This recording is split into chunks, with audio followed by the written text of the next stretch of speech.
اعوذ باللہ من الشیطان الرجیم بسم اللہ الرحمن الرحیم وَأَقِيمُوا الصَّلَاةَ وَآتُوا الزَّكَاةَ وَارْكَعُوا مَعَ الرَّاكِعِينَ أَتَأْمُرُونَ النَّاسَ بِالْبِرِّ وَتَنْسَوْنَ أَنفُسَكُمْ وَأَنْتُمْ تَتْلُونَ الْكِتَابَ أَفَلَا تَعْقِلُونَ وَاسْتَعِينُوا بِالصَّبْرِ وَالصَّلَاةِ وَإِنَّهَا لَكَبِيرَةٌ إِلَّا عَلَى الْخَاشِعِينَ الذين يظنون انهم ملاقو ربهم وانهم الیہ راجعون صدق اللہ العظیم۔ سورہ بقرہ کی یہ جو 3-4 آیات کریمہ ہیں، سب سے پہلے تو ان کے ترجمے کا خلاصہ کیا ہے؟ اللہ رب العزت ارشاد فرماتے ہیں کہ تم نماز پڑھو، نماز کو قائم کرو اور زکوٰۃ ادا کرو اور رکوع کرنے والوں کے ساتھ۔ کیا تم لوگوں کو نیکی کا حکم کرتے ہو اور اپنے آپ کو بھول جاتے ہو، حالانکہ تم کتاب کی تلاوت کرتے ہو؟ کیا تم سمجھتے نہیں ہو؟ اور تم صبر اور نماز کے ذریعے سے مدد طلب کرو، اور بے شک یہ نماز باری معلوم ہوتی ہے مگر ان لوگوں کو باری معلوم نہیں ہوتی ہے جو خشوع اختیار کرنے والے لوگ ہیں۔ وہ لوگ جو یہ خیال کرتے ہیں، جو یہ یقین رکھتے ہیں کہ وہ اللہ تبارک و تعالیٰ سے ملاقات کرنے والے ہیں اور اسی کی طرف ان کو لوٹ کر جانا ہے۔ گزشتہ جو آیات کریمہ تھیں، ان آیات کریمہ کے اندر اللہ رب العزت نے بنی اسرائیل کو، یعنی یہودیوں کو، ان کے عقائد درست کرنے کی تعلیم دی کہ تم اپنے عقائد کو درست کرو، میرے نبی پر ایمان لاؤ، ختم نبوت کا اقرار کرو۔ تم نے پہلے وعدہ کیا تھا کہ آخر میں جو نبی محمد رسول اللہ صلی اللہ علیہ وسلم تشریف لائیں گے، ہم ان کا ساتھ دیں گے، ہم ان کی مدد کریں گے، تو تم اس طریقے سے تو اپنے عقائد کو درست کرو۔ اور ان آیات کریمہ کے اندر جو ابھی تلاوت کی گئی، ان آیات کریمہ میں اللہ رب العزت نے یہودیوں کو اپنے اعمال کو درست کرنے کی ترغیب دی ہے کہ تم کو اپنے عقائد تو ٹھیک کرنے ہی کرنے ہیں، لیکن ساتھ ساتھ میں اپنے اعمال کو بھی ٹھیک کرنا ہے۔ اور ان کو بھی اللہ تبارک و تعالیٰ نے جو سب سے پہلے حکم عطا فرمایا ہے وہ کیا ہے کہ ایمان لاؤ، سب سے پہلے تو مکمل ایمان لے آؤ، مسلمانوں میں داخل ہو جاؤ، میرے نبی کی نبوت کو اور ختم نبوت کو تسلیم کر لو۔ پھر کیا فرمایا اللہ تبارک و تعالیٰ نے کہ تم نماز کو قائم کرو اور زکوٰۃ ادا کرو اور رکوع کرو، رکوع کرنے والوں کے ساتھ۔ اللہ تبارک و تعالیٰ نے یہاں پر جو وَارْكَعُوا مَعَ الرَّاكِعِينَ فرمایا ہے کہ رکوع کرو، رکوع کرنے والوں کے ساتھ، سوال یہ ہوتا ہے کہ اللہ تبارک و تعالیٰ نے رکوع کا لفظ کیوں فرمایا؟ مفسرین نے لکھا ہے کہ یہودیوں کی نماز میں رکوع نہیں ہوتا تھا، قیام ہوتا تھا، سجدہ ہوتا تھا، باقی چیزیں ہوتی تھی، لیکن رکوع نہیں ہوتا تھا، اور رکوع یہ اس امت کی خصوصیت ہے۔ تو اللہ تبارک و تعالیٰ نے کیا فرمایا کہ تم کو نماز تو پڑھنی ہے، لیکن وہ نماز نہیں پڑھنی ہے جو تم اپنے مذہب میں پڑھتے ہو، بلکہ اب تم کو ایمان لانے کے بعد وہ نماز پڑھنی ہے جو امت محمدیہ صلی اللہ علیہ وسلم پڑھتی ہے۔ دوسرا سوال یہ ہے کہ نماز میں تو بہت ساری چیزیں ہیں، سجدہ بھی ہے، قیام بھی ہے، قاعدہ بھی ہے، تو اللہ تبارک و تعالیٰ نے صرف رکوع کا تذکرہ کیوں کیا، سجدے کا تذکرہ کیوں نہیں کیا؟ تو علماء نے اس کا جواب یہ بھی لکھا ہے کہ یہاں پر اللہ تبارک و تعالیٰ نے جزو بول کر کل مراد لیا ہے۔ یہ بلاغت کی ایک چیز ہے، یہ علمی بات ہے کہ مثال کے طور پر انسان اپنی انگلیوں کو مراد لے کر پورا ہاتھ مراد لے وے، ہاتھ کو لے کر پورا جسم مراد لے وے، تو اسی طریقے سے اللہ تبارک و تعالیٰ نے رکوع کا لفظ ارشاد فرمایا اور پوری نماز کو بیان فرما دیا کہ تم مکمل نماز اس طریقے سے پڑھو۔ اور علماء نے یہاں پر ایک بات مزید لکھی ہے، وہ یہ ہے کہ تم جماعت کے ساتھ نماز پڑھو، بلکہ بعض مفسرین اور محدثین نے تو یہ بھی لکھا ہے کہ یہ آیت کریمہ جماعت کی تاکید کرتی ہے۔ دیکھو اللہ تبارک و تعالیٰ نے کتنی جگہ پر قرآن کریم میں نماز کا حکم فرمایا ہے، جماعت کا حکم فرمایا ہے۔ اور ہم کہتے ہیں کہ جماعت سنت مؤکدہ ہے، لیکن ایسی ویسی سنت مؤکدہ نہیں ہے۔ جماعت کا سنت مؤکدہ ہونا اتنا مضبوط ہے جتنا فجر کے پہلے کی 2 رکعت سنت مؤکدہ ہے. ظہر کے پہلے بھی 4 رکعت سنت مؤکدہ ہے، اور اسی طریقے سے فجر کے پہلے بھی 2 رکعت سنت مؤکدہ ہے. لیکن دونوں سنت مؤکدہ کے اندر تھوڑا سا فرق ہے. فجر کی جو 2 رکعت سنت مؤکدہ ہے وہ واجب کے قریب ہے. کس کے قریب ہے؟ واجب کے قریب ہے. اسی طریقے سے جماعت کے ساتھ نماز پڑھنا یہ بھی واجب کے قریب ہے.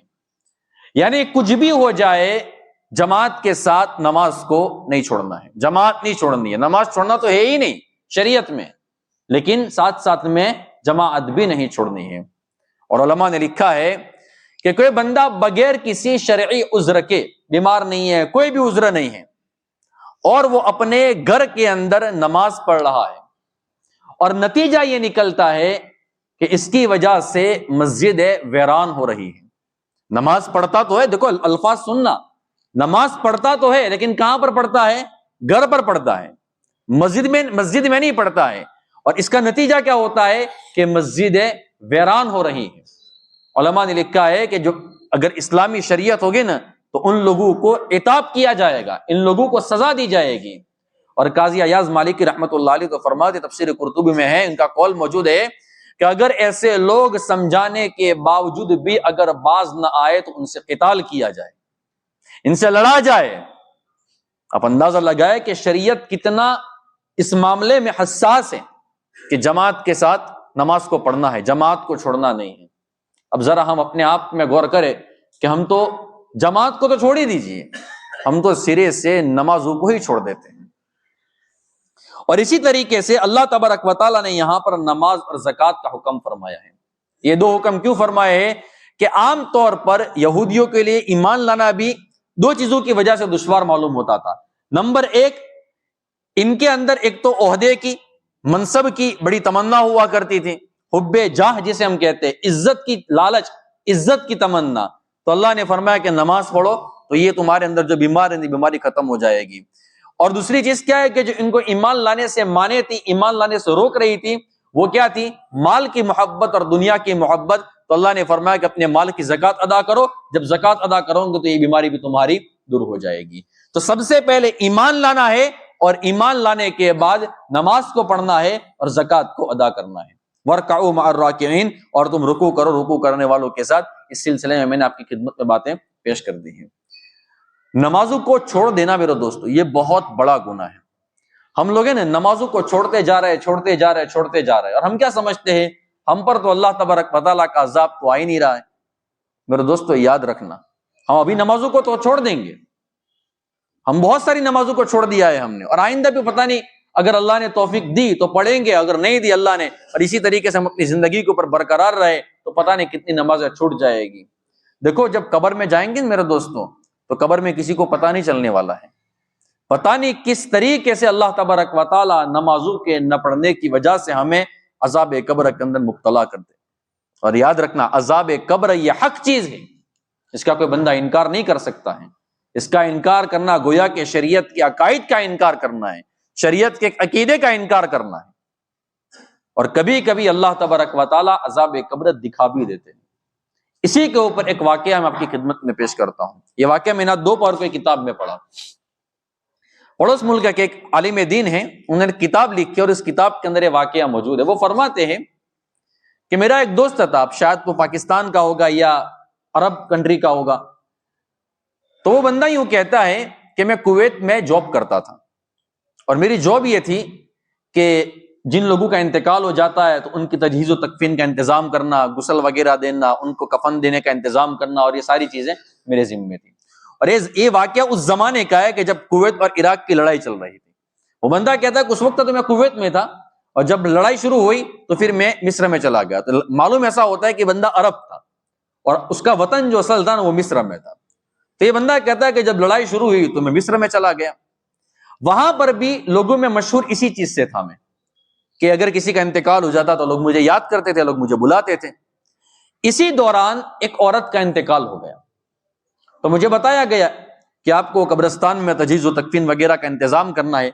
اور وہاں پر کتاب واقعی سے ایسا معلوم ہوتا ہے کہ وہاں پر ساری چیزیں، غسل دینا اور اس طریقے سے قبرستان میں پہنچانا وغیرہ ساری چیزیں ایک ہی جگہ پر ہوتی تھی. یعنی میت کو سیدھے قبرستان میں لے جاتے، وہیں پر غسل دیا جاتا تھا اور اسی طریقے سے وہاں پر ڈائریکٹ جنازے کی نماز پڑھ کر اس کو قبرستان میں دفن کر دیا جاتا تھا. وہ بندہ کہتا ہے کہ میں جہاں پر عورتیں غسل دے رہی تھی تو وہاں پر میں باہر بیٹھا ہوا تھا اور ساری عورتیں اندر تھیں. اچانک میں نے دیکھا کہ 3-4 عورتیں جو باپردہ ہیں، بڑا پردے کا انہوں نے لحاظ کیا ہوا ہے، اور اسپیڈ سے اس کمرے سے باہر نکل رہی ہے. اس وقت مجھے اتنا شک نہیں ہوا کہ یہ کیوں باہر نکلی. سننا اچھی طریقے سے، مجھے پتا نہیں چلا کہ کیوں نکلی. میں نے سوچا کہ کوئی وجہ ہوگی، کوئی کام آ گیا ہوگا یا کوئی چیز ہوگی تو نکل گئی ہوگی. وہ تھوڑی دیر کے بعد ایک اور خاتون وہاں سے میرے پاس آئی جو وہاں پر میت کو غسل دینے کے اندر شریک تھے، جو غسل دے رہی تھی. اور میرے پاس آ کر مجھے کہتی ہے کہ تم ذرا اندر چلو، میت عورت کو غسل دینا ہے. میں نے پوچھا کہ کیوں؟ اس نے کہا کہ وہاں پر جتنے بھی لوگ ہیں وہ سب کے سب ڈر گئے ہیں. میں نے پوچھا کہ وجہ کیا ہے؟ اس نے کہا کہ عام طور پر کسی خاتون کا انتقال ہو جاتا ہے تو کوئی لاش کا وزن بڑھتا نہیں ہے، لیکن یہ وزن اتنا بڑھ گیا ہے کہ گویا کہ ہمارے لیے غسل دینا اس کے لیے مشکل بن گیا ہے. اب ہم پریشان ہو گئے، ہم ڈر گئے ہیں. تو یہ معاملہ کیا ہوا ہے؟ تو آپ ذرا چلو، اور آپ چونکہ مرد ہے، مضبوط ہے، تو آپ غسل دینے میں آپ کے لیے آسانی ہوگی. تو بندہ یوں کہتا ہے کہ میں نے ان کو یوں کہا کہ دیکھو ہم مرد ہیں اور آپ عورتیں ہیں، اور انتقال بھی عورت کا ہوا ہے، تو مرد کے لیے جائز نہیں ہے کہ وہ کسی میت عورت کو غسل دے، اس لیے میں تو وہاں پر نہیں آ سکتا ہوں. اب آپ سمجھ لو آپ کو کیا کرنا ہے. وہ عورت وہاں سے چلی گئی، نہ جانے کس طریقے سے انہوں نے آگے پیچھے کر کے غسل دے دیا. جب غسل دے دیا، جنازے کی نماز بھی پڑھ لی. جب قبرستان میں جب اتارنے کی باری آئی نا، تو وہاں پر جو قبر جو واقعے سے معلوم ہوتا ہے وہ ایک کمرے کے مانند ہوتی ہوگی. یعنی ایک کمرہ ہوتا ہوگا، وہاں پر ڈائریکٹ ڈال دیتے ہوں گے اور اوپر سے دروازہ بند کر کے پھر شاید اس کے اوپر مٹی ڈالتے ہوں گے. جیسے ہمارے یہاں پر عام طور پر دیکھتے ہیں کہ پہلے میت کو سلاتے ہیں، اس کے بعد لکڑے ڈال دیتے ہیں تاکہ جو مٹی ہے وہ ڈائریکٹ میت کو ٹچ نہ ہو. یہ الگ بات ہے کہ بعد میں دماغ کھا جائے اور ڈکلا ٹوٹ جائے اور اندر چلی جائے، وہ نمبر 2 کی بات ہے. لیکن وہاں پر شاید ایسا معلوم نہیں ہوتا ہے. وہاں پر ایسا معلوم ہوتا ہے کہ بڑے کمرے کی شکل میں بنا دیتے ہیں، میت کو نیچے سلا دیتے ہیں، کمرے کو بند کر لیتے اور اوپر سے پھر مٹی ڈال دیتے ہیں. یہ گویا کہ اس کی قبر بن گئی. وہ بندہ یوں کہتا ہے کہ جیسے ہی ہم نے جب اس کی میت کو ہم اٹھانے کے لیے گئے، جہاں پر سے اس کو غسل دیا تھا جنازے کی نماز پڑھنے کے لیے، پڑھانے کے لیے اور اس طریقے سے قبرستان میں دفن کرنے کے لیے، وہ بندہ یوں کہتا ہے کہ 11 آدمیوں نے مل کر اس کے جنازے کو اٹھایا تھا. کتنے آدمیوں نے مل کر؟ 11 آدمیوں نے مل کر اس کے جنازے کو اٹھایا تھا. اتنی اس کی لاش کے اندر وزن ہو گیا تھا. اب کتنا وزن ہو گیا ہوگا کہ 11 آدمی بمشکل اس کو اٹھا رہے ہیں. وہ بندہ کہتا ہے کہ جیسے تیسے کر کے ہم نے اس کو قبرستان میں یعنی قبر میں اتار دیا. قبر میں جو ہم نے بھیانک منظر اس کے ساتھ دیکھا ہے نا، وہ بڑا خطرناک تھا، بڑا بھیانک تھا. اس نے کہا کہ جیسے ہی ہم نے اس کی لاش کو نیچے رکھا، اس کی جو لاش تھی نا وہ پھیلنا شروع ہو گئی. گویا کہ ہم یوں کہہ سکتے ہیں پھٹنا شروع ہو گئی، ٹوٹنا شروع ہو گئی، موٹا ہونا شروع ہو گئی. اور وہ بندہ یوں کہتا ہے کہ اس کی ہڈیوں کے ٹوٹنے کی آواز میں نے اپنے کانوں سے سنی ہے. اس کی ہڈیوں کی ٹوٹنے کی آواز بھی میں نے اپنے کانوں سے سنی ہے. جب یہ لاش پھیل رہی تھی نا، اب لاش پھیل رہی ہے تو کفن تو چھوٹا ہی پڑے گا، کفن تھوڑا بڑا ہوگا. تو بندہ کہتا ہے کہ اچانک میں نے دیکھا کہ اس میت کی چہرے کے اوپر سے جو کفن تھا نا وہ ہٹ رہا تھا. میں نے فوراً کفن کو سیدھا کرنے کی کوشش کی تو میں نے دیکھا کہ اس کا چہرہ جو تھا وہ بالکل سیاہ ہو چکا تھا. اور اس کے آگے میں نے منظر یہ دیکھا کہ اس کی جو آنکھیں تھی نا وہ آنکھیں بالکل باہر آنے لگی تھی. اب اندازہ لگاؤ، آپ امیجن کرو ذرا سا، اپنے تصور کرو اپنے ذہن کے اندر کہ منظر کتنا خطرناک ہوگا. وہ بندہ کہتا ہے کہ بمشکل میں نے اس کو قبلے کی طرف اس کے چہرے کو کیا اور ہم نے وہیں پر اس کو دفن کر دیا اور واپس نکل آئے. میں بہت گھبرایا ہوا تھا. جب میں اپنے کمرے کی طرف جا رہا تھا نا، ایک خاتون میرے پاس آئی جو اس میت عورت کی ایک لڑکی تھی، اور اس نے آ کر مجھ سے کہا کہ مجھے یہ بتاؤ کہ میری والدہ کے ساتھ تم نے قبر میں کوئی منظر دیکھا ہے، اور اگر دیکھا ہے تو وہ کیا منظر دیکھا ہے؟ میں اس کی بیٹی ہوں. تو اس نے کہا کہ میں اس کو کیا جواب دوں؟ ظاہر سی بات ہے کہ اگر کوئی ایسا منظر بندہ دیکھ لیتا ہے تو اس کے رشتہ داروں کو تھوڑی نہ بتاتا ہے، کیونکہ پتا ہوتا ہے کہ یار پتہ نہیں ان کے دل کے اوپر کیا گزرے گی، ان کے دماغ کے اندر کیا خیالات آئیں گے. تو بندہ کہتا ہے کہ میں نے چھپانے کی بہت کوشش کی لیکن وہ برابر مجھے اصرار کرتے رہے کہ مجھے بتاؤ اب کیا ہوا. تو میں نے سارا منظر بتایا. پھر اس نے یوں کہا کہ دراصل یہ واقعہ ہمارے ساتھ ہی شروع ہوا تھا. جب غسل دے رہے تھے نا تو غسل میں ہم لوگ بھی وہاں پر موجود تھے اور ہم نے دیکھا کہ غسل کے دوران میری والدہ کا جو چہرہ تھا نا وہ بالکل سیاہ ہوتا جا رہا تھا, وہ کالا ہوتا جا رہا تھا. پھر میں نے اس سے پوچھا کہ اس کی وجہ کیا تھی, کیوں اس طریقے سے آپ کی والدہ کے ساتھ یہ معاملہ پیش آیا. تو وہ بچی یوں کہتی ہے کہ میری والدہ نماز بالکل نہیں پڑھتی تھی, اس وجہ سے اس کو یہ عذاب دنیا کے اندر ہوا. نمبر 2, وہ فیشن بہت زیادہ کیا کرتی تھی, حیا اور شرم نام کی کوئی چیز اس کے اندر نہیں تھی, اس کی وجہ سے اللہ تبارک و تعالیٰ نے یہ عذاب یہ دنیا کے اندر دیا ہے. آج ہماری خواتین کو دیکھ لو, فیشن کرتی ہے, اپنے شوہر کے لیے نہیں کرتی ہے, پرایوں کو دکھانے کے لیے کرتی ہے. ایسا ہی ہو رہا ہے نا ہمارے معاشرے میں. کیا ہو رہا ہے ہماری خواتین کو اگر آپ دیکھ لیں نا کہ وہ اچھے کپڑے باہر جاتے وقت پہنتی ہیں اور گھر میں پھٹے پرانے کپڑے پہنتی ہیں, حالانکہ اچھے کپڑے شوہر کے سامنے گھر کے اندر پہننے چاہیے, باہر لوگوں کو دکھانے کے لیے نہیں پہننا ہے. پرفیوم لگا کر باہر جائے گی اور اندر ان کے جسم کے اندر سے گھر میں رہے گی تو خوشبو نام کی کوئی چیز نہیں ہوتی. یہ نہیں ہونا چاہیے. اس لیے ایسے جو عبرتناک واقعات جو ہوتے ہیں نا وہ اپنے گھر کی خواتین کو بھی بتائے, ان کو کہے کہ اگر نمازوں کی پابندی نہیں کریں گے تو کہیں ایسا نہ ہو کہ دنیا کے اندر بھی آپ کے ساتھ یہ معاملہ ہو.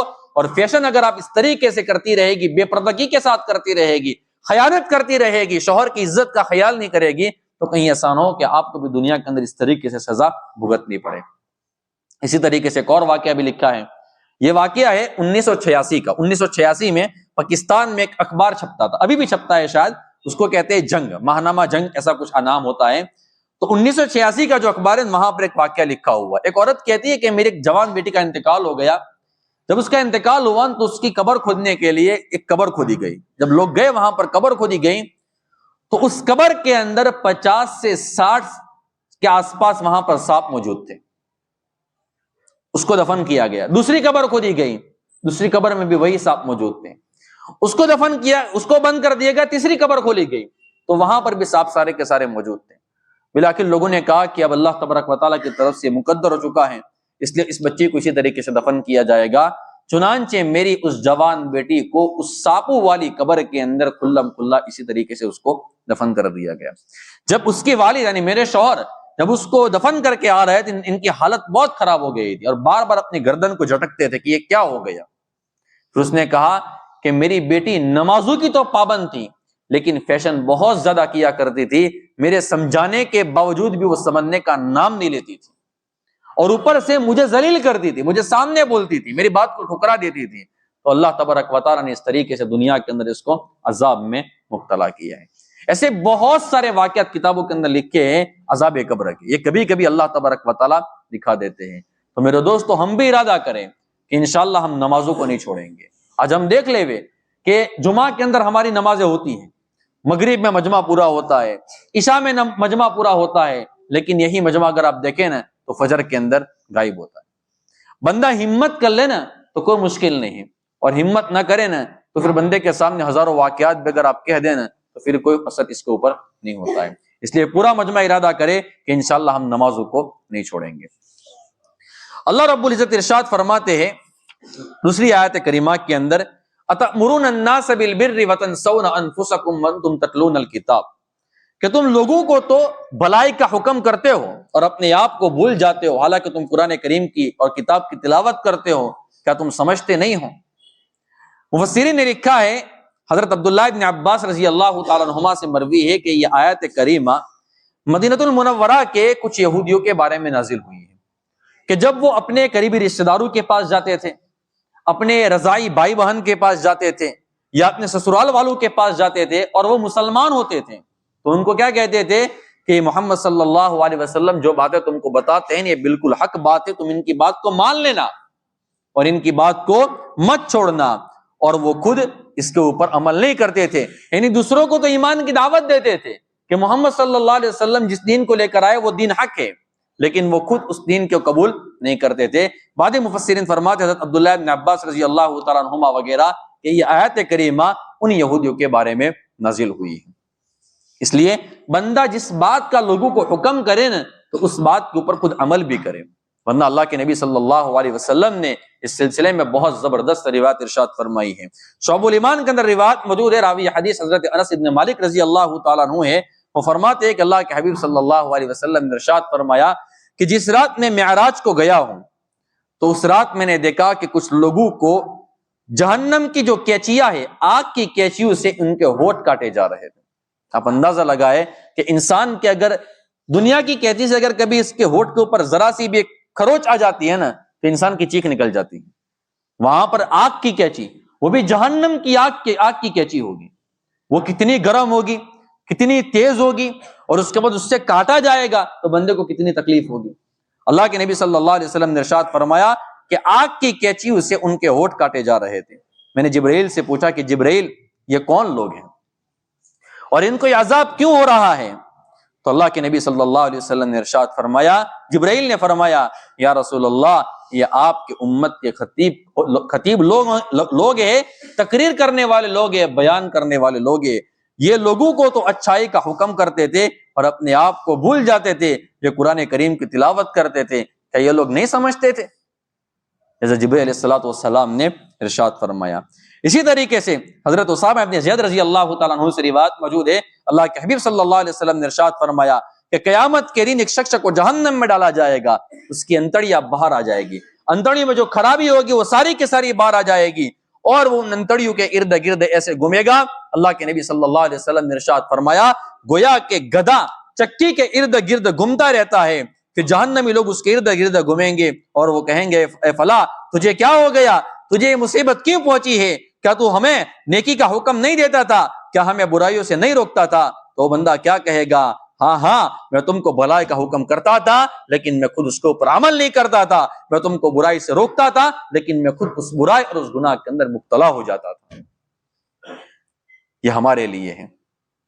اسی طریقے سے حضرت جابر رضی اللہ تعالیٰ عنہ سے روایت موجود ہے کہ اللہ کے نبی صلی اللہ علیہ وسلم نے ارشاد فرمایا کہ اہل جنت میں سے اہل جنت لوگ اہل جہنم لوگوں کو دیکھیں گے، ان کو دیکھا تو وہ لوگ کہیں گے کہ تم لوگ کیوں جہنم میں داخل ہو گئے ہو، حالانکہ ہم تو جو جنت میں آئے ہیں وہ تمہاری نصیحتوں کی وجہ سے آئے ہیں، تمہارے دین سکھلانے کی وجہ سے ہم یہاں پر آئے ہیں۔ تو وہ لوگ کیا کہیں گے؟ ہم تم کو تو اچھی باتوں کا حکم کرتے تھے لیکن ہم خود اس کے اوپر عمل نہیں کرتے تھے، ہم تم کو حکم تو کرتے تھے لیکن ہم لوگ اس کے اوپر عمل نہیں کرتے تھے۔ اور اللہ کے نبی صلی اللہ علیہ وسلم نے مثال سے سمجھایا ہے۔ حضرت جندب ابن عبداللہ رضی اللہ تعالیٰ عنہ سے روایت ہے، وہ فرماتے کہ اللہ کے نبی صلی اللہ علیہ وسلم نے ارشاد فرمایا اس عالم کی مثال جو لوگوں کو بھلائی کا حکم کرتا ہے اور خود اس کے اوپر عمل نہیں کرتا ہے، اس کی مثال چراغ کے مانند ہے کہ جو دوسروں کو تو روشنی دیتا ہے اور اپنے آپ کو جلا کر راکھ کر لیتا ہے، اپنے آپ کو جلا کر راکھ کر لیتا ہے۔ اسی طریقے سے شعب الایمان میں روایت موجود ہے کہ جو انسان دنیا کے اندر خطیب ہوگا، جو تقریریں کرے گا، جو بیان کرے گا، جو لوگوں کے سامنے دین کی باتیں بیان کرے گا، تو اس کی جو باتیں ہیں نا وہ میدان محشر میں اللہ تبارک و تعالیٰ کے سامنے پیش کی جائے گی اور اس کو پوچھا جائے گا کہ بتا یہ جو بیان تو نے کیا تھا، جو تقریر تو نے کی تھی، یہ جو دین کی بڑی بڑی باتیں تم کرتے تھے، اس سے تمہاری غرض کیا تھی؟ کیا تمہاری غرض اللہ تبارک و تعالیٰ کی رضا حاصل کرنا تھا یا تمہاری غرض لوگوں کی واہ واہی لوٹنا تھا؟ لوگوں کی واہ واہی لوٹنا تھا۔ اب یہاں پر سوال یہ ہوتا ہے، یہ تو میں نے احادیث آپ کی خدمت میں پیش کی، یہ اچھی طریقے سے سوال سمجھنا، پھر اس کا جواب بھی سمجھنا۔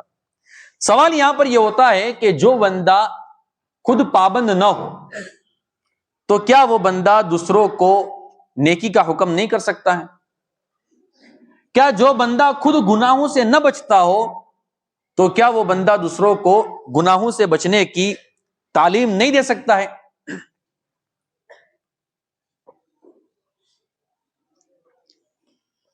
عام طور پر ہم لوگ کیا کہتے ہیں، مثال کے طور پر کوئی بندہ بیان کرتا ہے، اب وہ بندہ خود بھی عمل ہے، دین کی باتیں بڑی اچھی کرتا ہے، تو ہم فوراً اس کی غیبت کرتے ہیں۔ کیا کہتے ہیں کہ یار یہ بندہ دین کی باتیں تو بڑی بڑی بیان کرتا ہے، خود اس کے اوپر عمل تو کرتا نہیں ہے۔ اب اس کو ذرا مثال سے بھی سمجھے اور جواب بھی اچھی طریقے سے سمجھے۔ دیکھو، ایک ہے کسی نیکی کا کرنا، میں مثال سے سمجھاتا ہوں، نماز پڑھنا یہ ایک نیکی ہے، اور نماز کی دوسروں کو ترغیب دینا یہ الگ نیکی ہے۔ اب ایسا نہیں ہو سکتا ہے کہ ایک بندہ خود نماز نہ پڑھتا ہو تو کیا وہ بندہ دوسری نیکی بھی چھوڑ دے؟ اس کو ایک اور مثال سے میں سمجھاتا ہوں۔ ایک بندہ نماز پڑھنا ایک نیکی ہے اور روزہ رکھنا دوسری نیکی ہے۔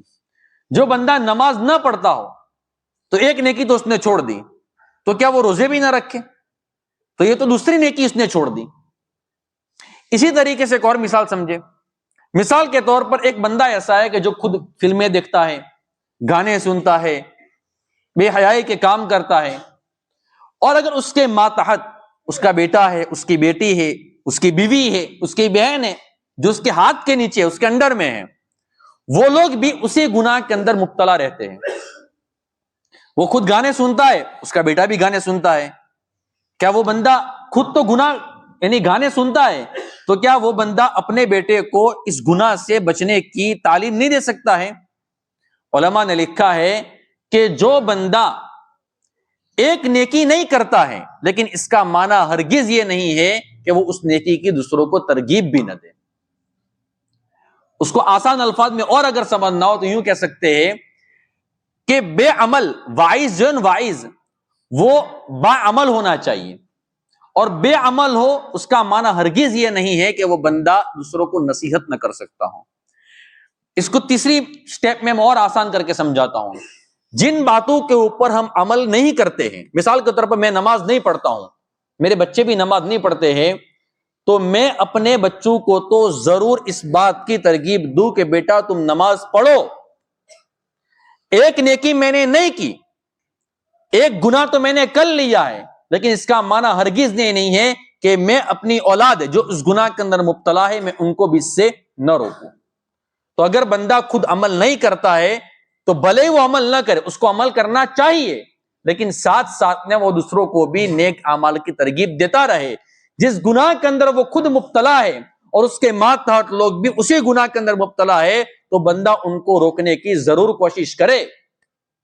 بعض مفسرین نے لکھا ہے، حضرت امام مالک رحمۃ اللہ علیہ کا قول ہے، حضرت سعید بن جبیر رحمۃ اللہ علیہ فرماتے ہیں اگر کوئی بندہ یوں سمجھے نا کہ میں اس وقت امر بالمعروف اور نہی عن المنکر کروں گا، یعنی لوگوں کو اچھائی کا حکم کروں گا اور برائی سے روکوں گا، کہ جب میں خود گناہوں سے پاک ہو جاؤں گا، تو علماء نے لکھا ہے کہ یہ ایسا انسان اگر کوئی بندہ اس طریقے سے سوچنا شروع کر لے نا تو وہ قیامت تک دنیا کے اندر تبلیغ کا کام نہیں کر سکتا ہے، دین کا کام نہیں کر سکتا ہے۔ کیوں؟ اس لیے کہ گناہوں سے کون پاک صاف ہے؟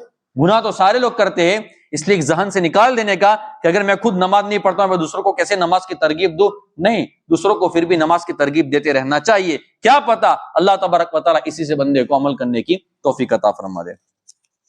آگے اللہ تبارک و تعالیٰ ارشاد فرماتے ہیں وَاسْتَعِينُوا بِالصَّبْرِ وَالصَّلَاةِ وَإِنَّهَا لَكَبِيرَةٌ إِلَّا عَلَى الْخَاشِعِينَ۔ کیا اگر تم پر کوئی مصیبت آ جاتی ہے، کچھ حالات آ جاتے ہیں، کوئی پریشانی آ جاتی ہے تو تم کو دو کام کرنے ہیں۔ پہلا کام کیا کرنا ہے؟ صبر کرنا ہے، اور دوسرا کام کیا کرنا ہے کہ نماز کے ذریعے سے اللہ تبارک و تعالیٰ سے مدد مانگنی ہے۔ اور یہ جو نماز ہے نا وہ بڑی بھاری ہے، لیکن جو لوگ خشوع خضوع کرنے والے لوگ ہوتے ہیں، جو اللہ سے ڈرنے والے لوگ ہوتے ہیں نا، ان کے لیے نماز بالکل بھاری نہیں ہے۔ ہم یہ بار بار ایک لفظ سنتے ہیں کہ خشوع خضوع خشوع خضوع خشوع خضوع، یہ کیا ہے؟ دیکھو، جب بندے کے دل میں اللہ تبارک و تعالیٰ کی عظمت آتی ہے اور بندے کو اپنی حقارت کا اگر علم ہوتا ہے کہ میں کچھ نہیں ہوں، جب یہ کوئی بندہ دل میں یہ کیفیت بنا لیتا ہے، یہ بات جب دل میں آ جاتی ہے، اس کی ریفلیکٹ جو ہوتی ہے نا وہ انسان کے جسم کے اوپر آتی ہے کہ بندے کے جسم کے اوپر بندگی صاف طور پر نظر آتی ہے۔ وہ بندہ نماز میں کھڑا بھی رہے گا نا تو صاف طور پر نظر آئے گا کہ یہ اللہ کا بندہ کوئی خاص بندہ ہے جو نماز پڑھ رہا ہے، یعنی ڈرے ہوئے ہونے کی حالت میں ایک بندہ نماز پڑھ رہا ہوتا ہے۔ اس لیے بندے کو خشوع خضوع کے ساتھ نماز پڑھنی چاہیے اور اللہ تبارک و تعالیٰ سے مانگنا بھی چاہیے، اور نوافل کے ذریعے سے اس کی مشق بھی کرنی چاہیے کہ ہم بار بار نماز کو مشق کریں کہ میرے اندر خشوع خضوع کس طریقے سے آ جائے، میں کس طریقے سے اللہ تبارک و تعالیٰ سے ڈرنے والا بن جاؤں، میرے اندر کس طریقے سے تواضع، انکساری اور عاجزی آ جائے۔ اب یہاں پر کچھ روایتیں ہیں، حضرت عمر بن خطاب رضی اللہ تعالیٰ عنہ فرماتے ہیں کہ یہاں پر صبر کا جو لفظ آیا وہ فرماتے ہیں کہ صبر کی دو قسمیں ہیں۔ نمبر ایک ہے مصیبت کے اوپر صبر کرنا، بیماری آ گئی بندے نے صبر کر لیا ہے، کسی کا انتقال ہو گیا بندے نے صبر کر لیا ہے، اور دوسری قسم کون سی ہے کہ جن چیزوں کو اللہ تبارک و تعالیٰ نے حرام کر دیا ہے ان چیزوں سے بندہ اپنے آپ کو روک لے، اور اس روکنے کے وقت اپنے آپ کو روکنے کے وقت بندے کو تکلیف ہوتی ہے، اس تکلیف کے اوپر بندہ صبر کرے۔ اسی طریقے سے حضرت علی بن ابی طالب رضی اللہ تعالیٰ عنہ سے روایت موجود ہے، اللہ کے نبی صلی اللہ علیہ وسلم نے ارشاد فرمایا کہ صبر کی 3 قسمیں ہیں۔ نمبر 1 مصیبت کے اوپر صبر، نمبر 2 اطاعت کے اوپر صبر، نمبر 2 اطاعت کے اوپر صبر۔ نماز پڑھنے کا حکم اللہ نے دیا ہے، نفس کہتا ہے کہ نماز نہیں پڑھنی ہے، سستی آ رہی ہے، شیطان کہنا ہے کہ نماز نہیں پڑھنی ہے، بعد میں پڑھ لینا۔ بندہ اس وقت اپنے آپ کو مجبور کر کے نماز کی طرف لے جائے، اس مجبوری کے وقت بندے کے جسم کے اوپر اور بندے کے نفس کو جو تکلیف پڑے گی، اس تکلیف کے اوپر اگر بندہ صبر کرے گا تو صبر پر بھی اللہ تبارک و تعالیٰ بندے کو اجر عطا فرمائے گا۔ اور اسی طریقے سے اللہ کے نبی صلی اللہ علیہ وسلم نے فرمایا کہ تیسری قسم جو ہے وہ معصیت کے اوپر صبر کرنا ہے، یعنی گناہوں سے جب بچیں گے اور اس پر جو بندے کو تکلیف پڑے گی اس کے اوپر بندہ صبر کرے۔ حضرت عبداللہ ابن عباس رضی اللہ تعالیٰ عنہما فرماتے کہ ایک مرتبہ میں اللہ کے نبی صلی اللہ علیہ وسلم کے پیچھے سواری کے اوپر سوار تھا، تو اللہ کے نبی صلی اللہ علیہ وسلم نے چند نصیحتیں کی۔ اللہ کے نبی نے فرمایا کہ بیٹے میں تم کو چند کلمات بتاؤ، کچھ نصیحتیں آپ کو کروں جو آپ کو بہت فائدہ دے گی۔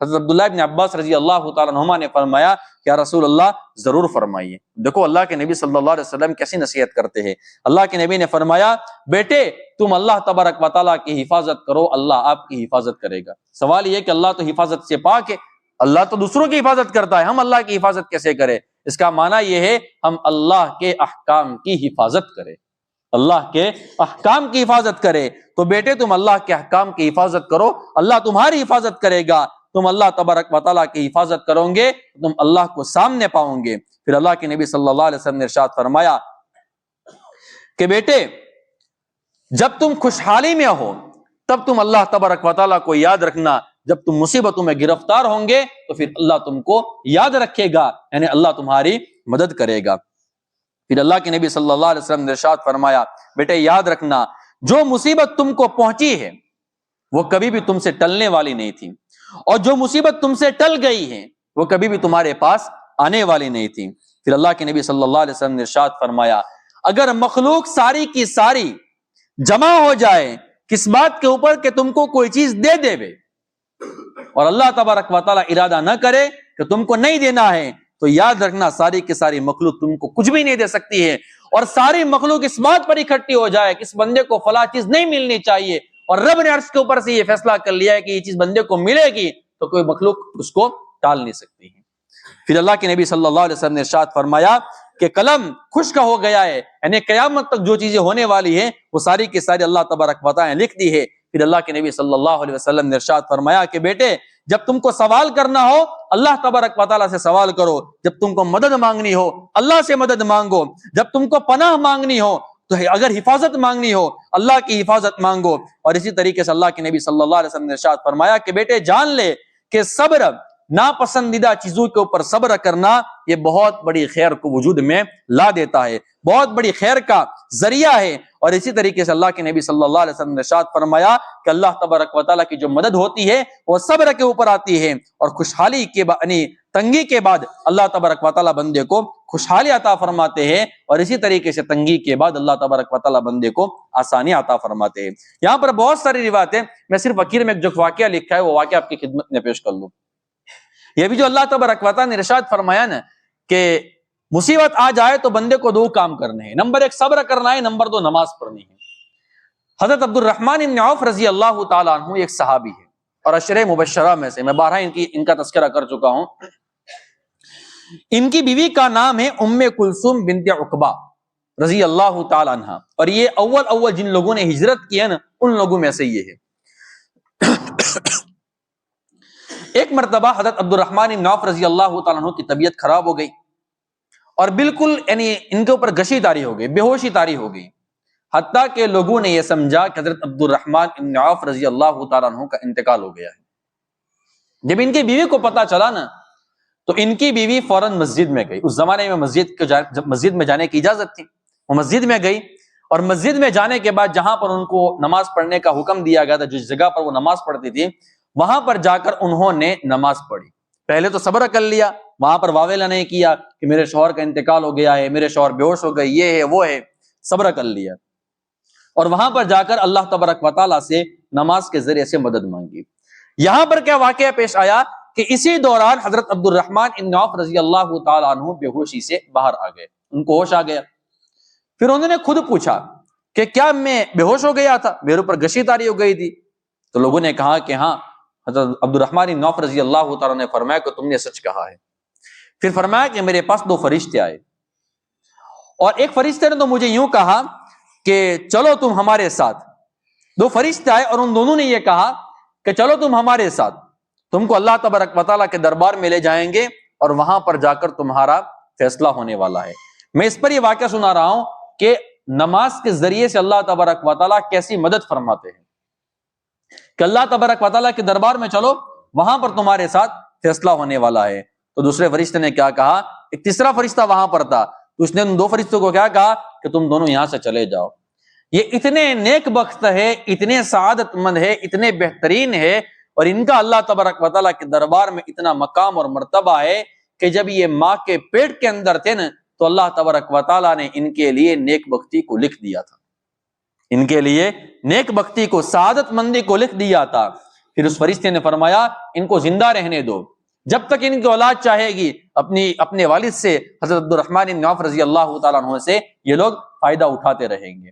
پھر وہ دونوں چلے گئے، اور اس کے بعد روایت میں آتا ہے کہ حضرت عبد الرحمن بن عوف رضی اللہ تعالیٰ عنہ مکمل 1 مہینہ حیات رہے، اور اس کے بعد ان کا انتقال ہوا۔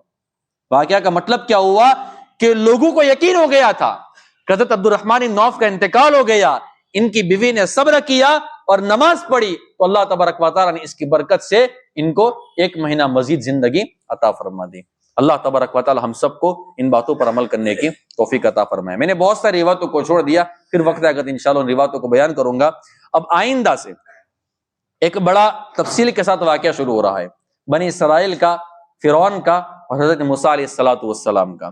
اس سے پہلے میں آئندہ پیر کو انشاءاللہ اللہ نے چاہا تو حضرت موسیٰ علیہ السلام کی پیدائش کا واقعہ جو اللہ نے 20ویں پارے میں نقل کیا ہے، اس واقعے کو بھی میں یہاں پر ایڈ کروں گا، اور بڑی تفصیل کے ساتھ اس واقعے کو بیان کروں گا، اور بڑا زبردست واقعہ ہے۔ اور ساتھ ساتھ میں فرعون کا ظلم کتنا تھا، فرعون کتنا بڑا ظالم تھا، اور اس نے حضرت آسیہ کو کس طریقے سے شہید کیا ہے، اور حضرت آسیہ رضی اللہ تعالیٰ عنہا کی دعا کو اللہ تبارک و تعالیٰ نے کس طریقے سے قرآن کریم میں نقل فرمایا ہے، اور حضرت آسیہ رضی اللہ تعالیٰ عنہا نے فرعون کے ظلم کے اوپر جب صبر کر لیا، تو صبر پر اللہ تبارک و تعالیٰ نے ان کو کیا مقام اور مرتبہ جنت میں عطا فرمایا ہے، وہ ساری باتیں انشاءاللہ میں آئندہ آپ کی خدمت میں پیش کروں گا۔ ہم سب دعا کرتے اللہ تبارک و تعالیٰ سے کہ اللہ تبارک و تعالیٰ ہمیں ان تمام باتوں پر عمل کرنے کی توفیق عطا فرمائے۔ سبحان اللہ بحمدہ، سبحانک اللہم وبحمدک، ونشہد ان لا الہ الا انت، نستغفرک ونتوب الیک۔